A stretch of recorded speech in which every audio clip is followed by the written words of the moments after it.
3 সময়ের গল্প নিয়ে নির্মিত হতে যাচ্ছে ডার্ক থ্রিলার।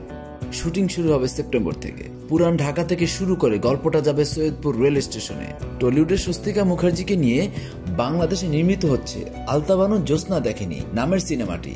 তাতে নায়ক হিসেবে থাকছেন শরীফুল রাজ। এটুকু আগেই জেনেছেন পাঠক। এবার তাতে যুক্ত হলেন আসনা হাবিব ভাবনা। নিশ্চিত করেছেন নির্মাতা হিমু আকরাম।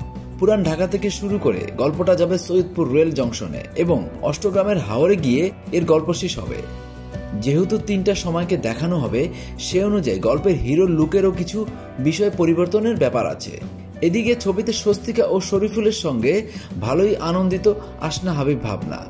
এতে তিনি অভিনয় করেছেন জুলেখা চরিত্রে। তার ভাষ্য, চরিত্রটি বেশ ইন্টারেস্টিং। ভাবনা বলেন, চরিত্র পছন্দ হয়েছে আর ডিরেক্টর খুব চেয়েছেন আমি যাতে কাজটা করি। যখন কোনো ডিরেক্টর চরিত্রের দাবি থেকে আমাকে এভাবে চান, সেটা শিল্পী হিসেবে সম্মানের। এছাড়া স্বস্তিকা মুখার্জি ও শরীফুল রাজ আমার পছন্দের অভিনেতা। শুটিং সেটে তাদের সঙ্গী হওয়ার জন্য মুখিয়ে আছি। আগেই জানা গেছে সিনেমাটির নাম ভূমিকায় অভিনয় করবেন স্বস্তিকা মুখার্জি।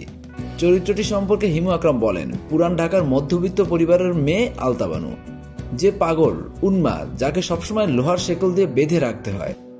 আলতা বানু চোখ দিয়ে কথা বলে, তার যে লুক, তাকানো, চোখে কথা বলা, স্বস্তিকার চোখের মধ্যে সেই ব্যাপারটি আছে।